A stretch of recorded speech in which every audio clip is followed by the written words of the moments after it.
नमस्कार श्रोते हो. कामगार सभा या कार्यक्रमात मी पूर्वा आपलं स्वागत करते. श्रोते हो, 1 एप्रिल 2026 पासून कामगार विषयांचे काही नवीन कायदे अस्तित्वात आले आहेत. त्याबद्दल आजच्या कार्यक्रमातून आपण अधिक जाणून घेणार आहोत. त्याकरता आम्ही आमंत्रित केले ॲडव्होकेट S.M. देसाई सर यांना. देसाई सर हे labour law practitioners association Ratnagiri Sindhudurg या संघटनेचे अध्यक्ष आहेत. या संघटनेमार्फत विविध ठिकाणी कामगार कायद्याची माहिती जनसामान्यांपर्यंत पोहोचवण्यासाठी ते शिबिरं घेत असतात. माननीय कामगार न्यायालय आणि लेबर लॉ प्रॅक्टिशनर्स असोसिएशन यांच्या संयुक्त विद्यमानं अशी शिबिरं आयोजित केली जातात. Labour law practitioners association Ratnagiri Sindhudurg हे कामगार न्यायालय रत्नागिरीत स्थापन झाल्यानंतर नोंदणीकृत करण्यात आलेली संस्था आहे. कामगार न्यायालयात काम करणाऱ्या वकिलांची ही संघटना असून यामध्ये ट्रेड युनियन पदाधिकारी सभासद होऊ शकतात. सन 2006 पासून रत्नागिरी आणि सिंधुदुर्ग जिल्ह्यातील आस्थापनांचे कामगारांना न्यायदान होण्यासाठी शासनाने कामगार न्यायालय रत्नागिरीत सुरू केलं आहे.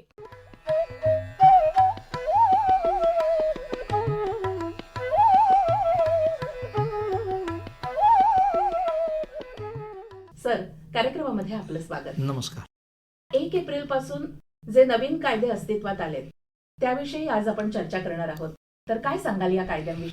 मुख्यत्वे आपला देश स्वतंत्र झाल्यानंतर जसे जसे उद्योगधंदे वाढत गेले तशा तशा उद्योगात काम करणाऱ्या कामगारांची संख्या वाढत गेली.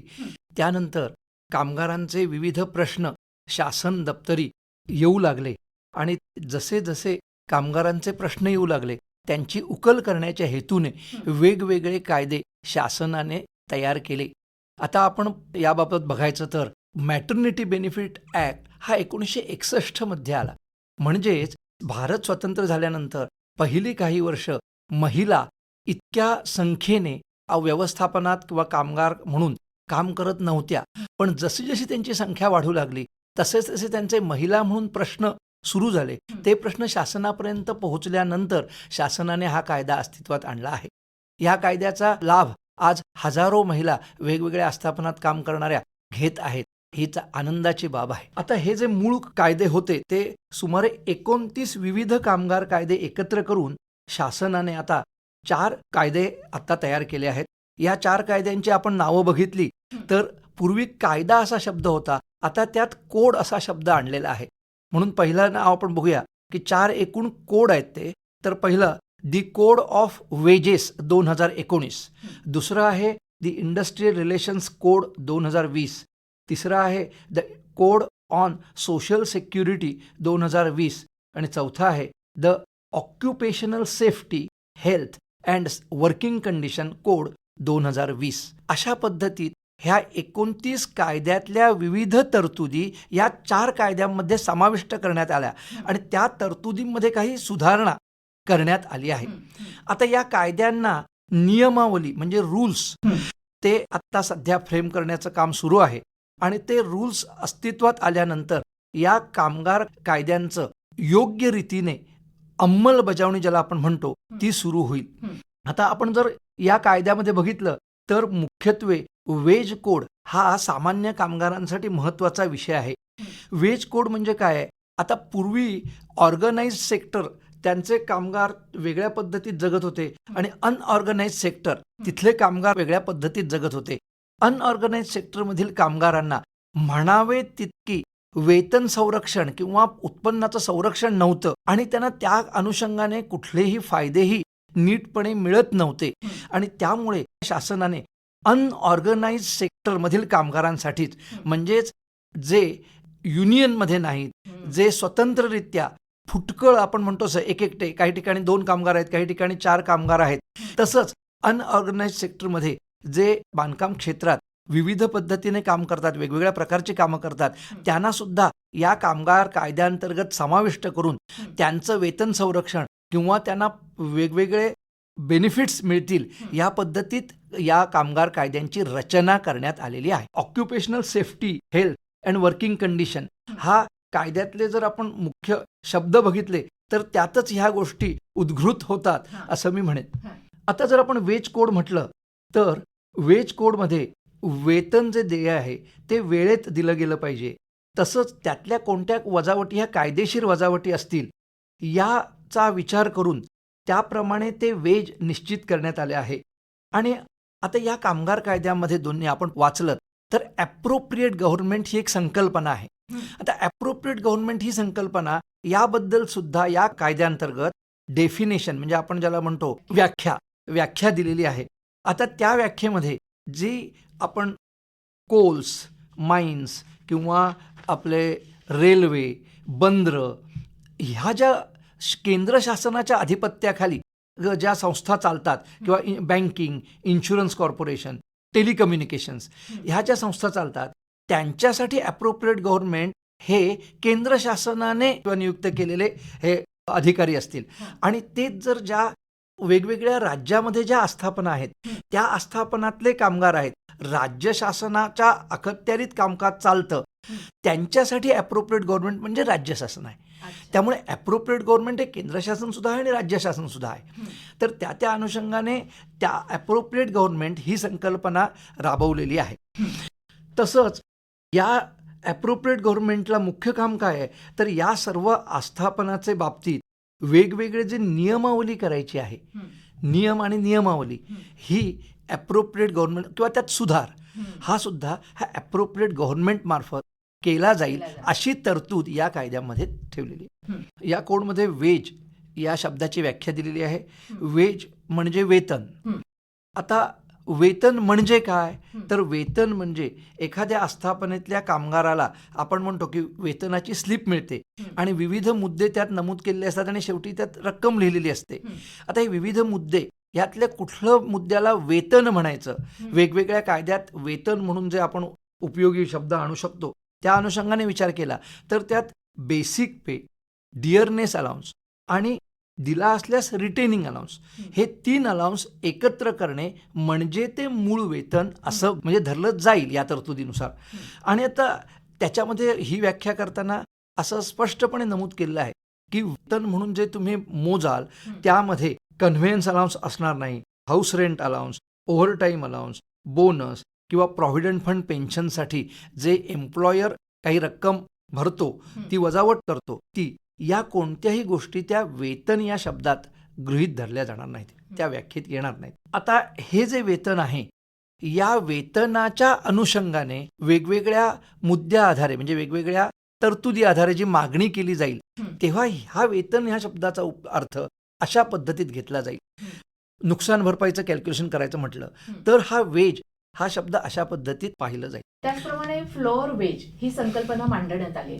त्यामध्ये कमी वेतन किमान वेतन म्हणून कोणत्याही राज्यांना ठरवता येणार नाही. बरोबर आहे.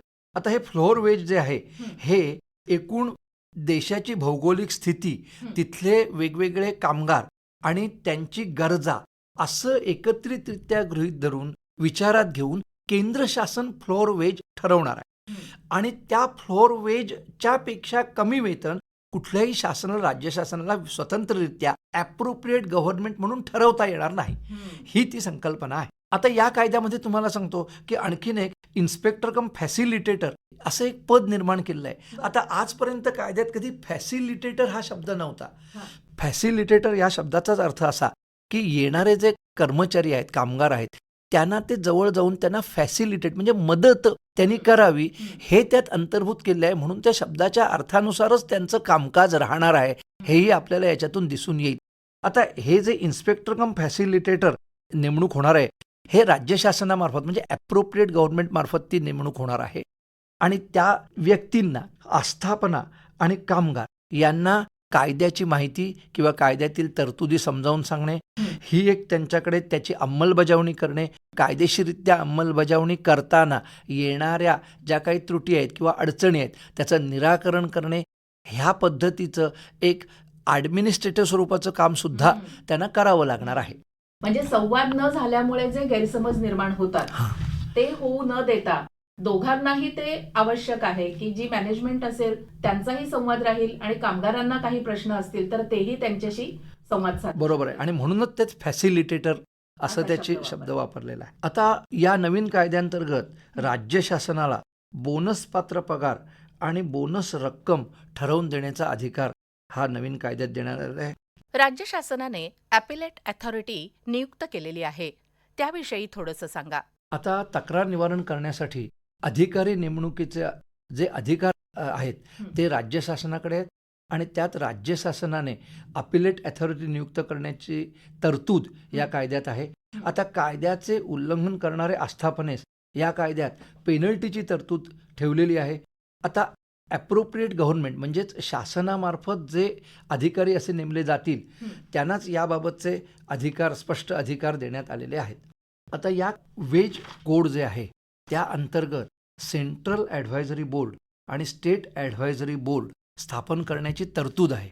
आता हे जे ॲडव्हायझरी बोर्ड आहे त्यामध्ये जे सेंट्रल ॲडव्हायझरी बोर्ड आहे त्याच्यामध्ये मालक किंवा आस्थापना यांचे प्रतिनिधी आणि कामगारांचे प्रतिनिधी हे समान संख्येने, तसंच राज्य सरकारने नियुक्त केलेले 5 प्रतिनिधी हे स्वतंत्र प्रतिनिधी असतील आणि या बोर्डामध्ये 33% म्हणजे 1/3 महिलांची नेमणूक करण्यात आलेली आहे, तशी तरतूद केलेली आहे.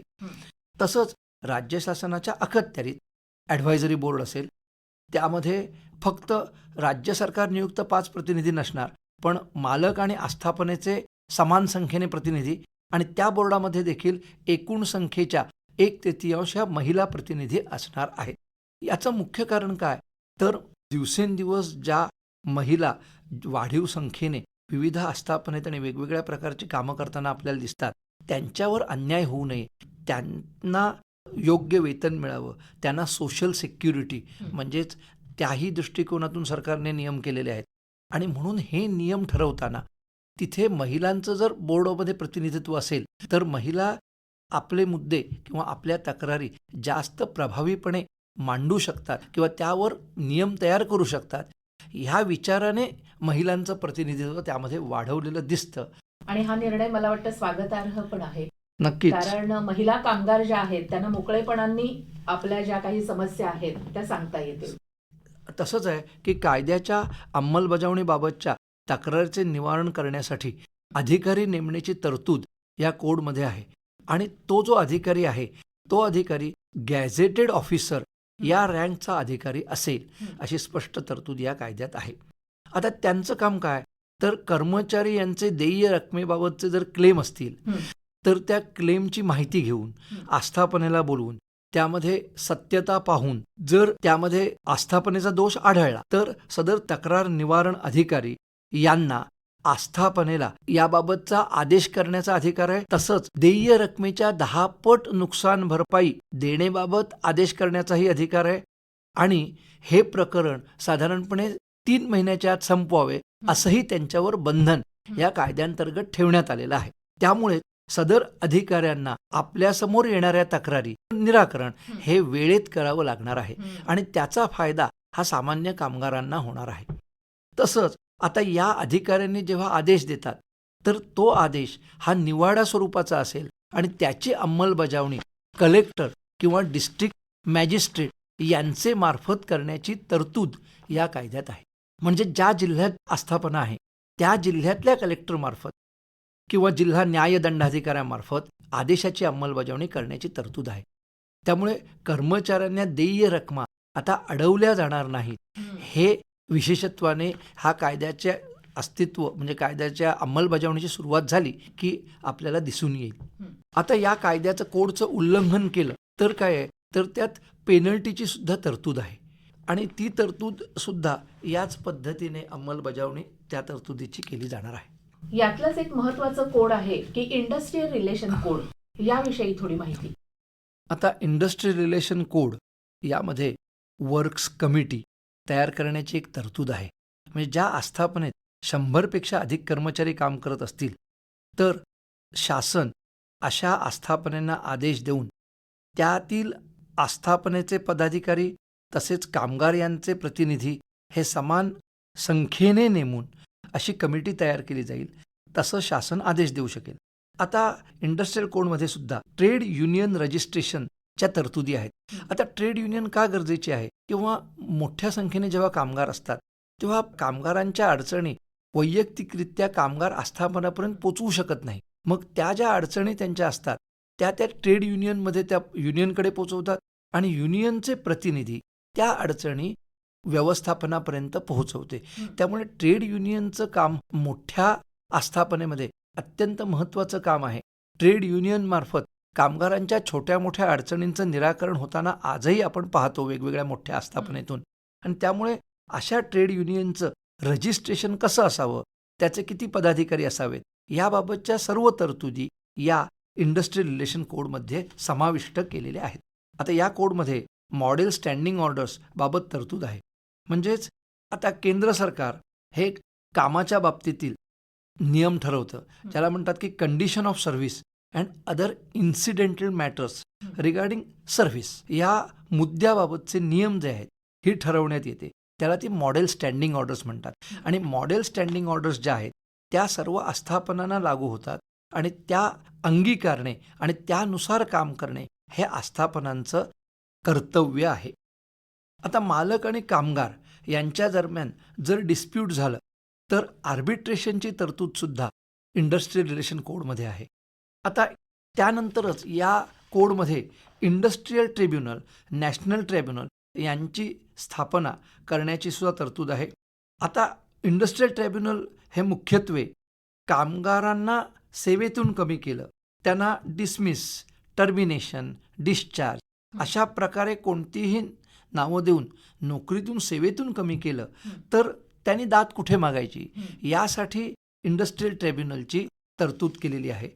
इंडस्ट्रियल ट्रिब्युनलमध्ये संबंधित कामगार आपल्या तक्रारी डिसमिसलच्या कारणांसकट ती अयोग्य असल्यास ती दाखवू शकतो आणि त्यानंतर तिथे इंडस्ट्रियल ट्रिब्युनलमध्ये सिव्हिल कोर्ट ज्याप्रमाणे सुनावणी घेतं त्याप्रमाणे दोन्ही बाजूंची सुनावणी होऊन त्याचं न्यायदान केलं जातं आणि ती तरतूद त्यामध्ये आहे. आणि त्यामुळे अनफेअर लेबर प्रॅक्टिसेस ह्या ज्या आहेत, म्हणजेच ज्या कामगार विरोधी संकल्पना आहेत त्या या कायद्यात सेकंड शेड्यूलमध्ये नमूद केलेल्या आहेत.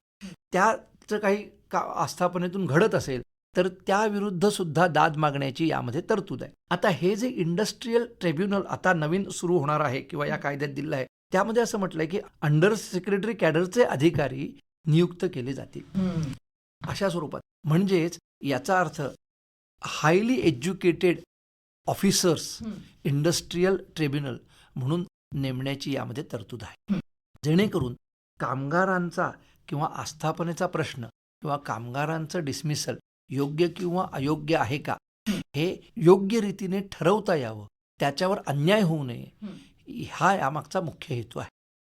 आता तसंच आहे, आपण बघितलं तर कोड ऑफ सोशल सिक्युरिटी हा एक महत्त्वाचा विषय आहे आपल्यासाठी, सामान्य माणसांसाठी सुद्धा. कारण यामध्ये एकूण 9 विविध कायदे आहेत जे ते समाविष्ट केलेले आहेत. कोड ऑन सोशल सिक्युरिटी 2020 हा कायदा एकूण 9 विविध कायद्यांच्या ऐवजी करण्यात आला आहे. हे 9 कायदे कुठले तर the employee compensation act 1923, the employees state insurance act 1948, the employees provident fund and miscellaneous provisions act 1952, the employment exchange notification of vacancies act 1969, the maternity benefit act 1961, the payment of gratuity act 1972, the cine workers welfare fund act 1981, the building and other construction workers welfare cess act 1996 आणि the unorganised workers social security act 2008. म्हणजेच 2008 आणि 1923 यामधल्या वर्षामधील हे विविध 9 कायदे एकत्रित करून हा कोड तयार करण्यात आला आहे. आता हे कायदे जर आपण पूर्वीचे बघितले तर यामध्ये सिने वर्कर्स वेलफेअर म्हणजे विविध ज्या आपण टॉकीजेस बघतो तिथले कामगार, ते पूर्वी त्यांना ह्या गोष्टी मिळत होत्या त्या कायद्यांतर्गत मिळत होत्या, त्यांचे बेनिफिट्स किंवा त्यांच्या तक्रारी. तसंच आपण नवीन जो कायदा झाला की जो 2008 मध्ये अस्तित्वात आला तो unorganised workers social security act, यामध्ये जे विविध कामगार आहेत जे काम करतात, विविध राज्यात जाऊन काम करतात, रोड म्हणा, वेगवेगळ्या रोडमध्ये सब कॉन्ट्रॅक्टर्स त्यांच्याकडे कामं करतात, बिल्डिंगमध्ये सब कॉन्ट्रॅक्टर्स मोठमोठ्या बिल्डिंग बांधल्या जातात शहरातून त्यामध्ये येऊन काम करतात. काही वर्ष काम करतात, बिल्डिंग काम पूर्ण झाले की ते निघून जातात. मग हे काय होतं की हे अनऑर्गनाइज सेक्टरमधले कामगार आहेत. आता या कायद्यामध्ये मुख्यत्वे विम्याचं संरक्षण हे सर्व आस्थापनेतील सर्व कामगारांना मिळावं हा मुख्य हेतू आणि त्याबाबतच्या चांगल्या तरतुदी करण्यात आलेल्या आहेत. तसंच आता 20पेक्षा अधिक कामगार जर आस्थापनेत एखादं काम करत असतील तर त्यांना प्रॉव्हिडंट किंवा पेन्शन स्कीमच्या तरतुदी अंमलात आणल्या जाणे गरजेचं आहे.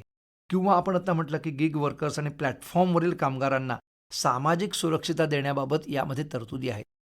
मग अशा कामगारांचे प्रश्न किंवा कामगारांच्या केसेस कामगार न्यायालयात निकाली झाल्या आहेत, कामगारांना न्याय मिळालेला आहे. ह्या गोष्टी आपण पाहिल्या पाहिजेत आणि त्यामुळे शासनाने केलेले कामगार कायदे हे चांगल्या पद्धतीत त्याची अंमलबजावणी होण्यासाठी आपण प्रयत्न केले पाहिजेत. हे माझं सर्व कामगारांना विनंतीपूर्वक या निमित्ताने सांगणं आहे. संघटित कामगारांच्या ज्या संघटना असतात त्यांना त्याचा फायदा होतोच, पण असंघटित कामगार जे आहेत त्यांनाही याचा खूप चांगल्या पद्धतीने फायदा होईल असं मला वाटतं. तर आज तुम्ही या कार्यक्रमामध्ये आलात आणि नवीन कायद्यांची जी आता तरतूद केली जाते तर त्याविषयी अतिशय चांगली आणि उपयुक्त अशी माहिती दिली. त्याबद्दल आमच्या श्रोत्यांतर्फे मी आपले आभार मानते. धन्यवाद. धन्यवाद.